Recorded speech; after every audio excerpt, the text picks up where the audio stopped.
Leslie, thank you. It is the first day of class for more than half a dozen metro Atlanta school districts, including the sixth largest in the state. Atlanta Public Schools starting the year off with virtual classes and a new superintendent. Our Christy Diaz talked with Dr. Lisa Herring about this unprecedented school year. In her first month as Atlanta superintendent, Dr. Lisa Herring had to decide how more than 54,000 students should learn during a pandemic. I am grateful that I am a sitting superintendent that has transitioned from a superintendency.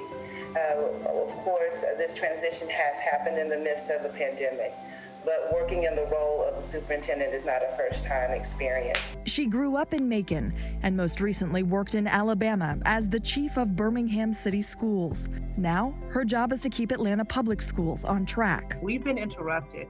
I'm not committed to lowering the bar around expectations, but I am committed to identifying and revisiting what metrics might be in place for a level of success. She decided the district would begin the school year virtually for at least the first 9 weeks, but she's not blind to all the challenges that can cause.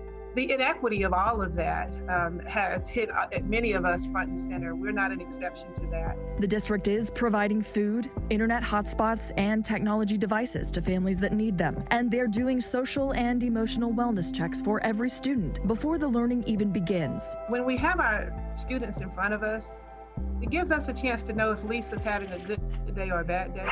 We can tell right off when we need to make a referral to a counselor. Virtual instruction completely makes it more challenging to assess social and emotional wellness. Dr. Herring says even in the virtual model, they will not be lowering the academic bar, but they will afford what she likes to call academic grace, determined not to lose a generation because of this disruption. I realize that the weight of responsibility for me is to help bring forward the wisest and safest and healthiest decision for our children in the city of Atlanta and in Atlanta Public Schools.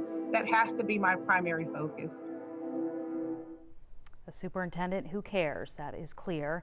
District leaders are hoping that after the first 9 weeks, they'll be able to transition to a hybrid model where they can include some in-person instruction. Dr. Herring says the COVID-19 data, however, will drive that decision. If it does happen, everyone will be expected to wear a mask and the district will provide them.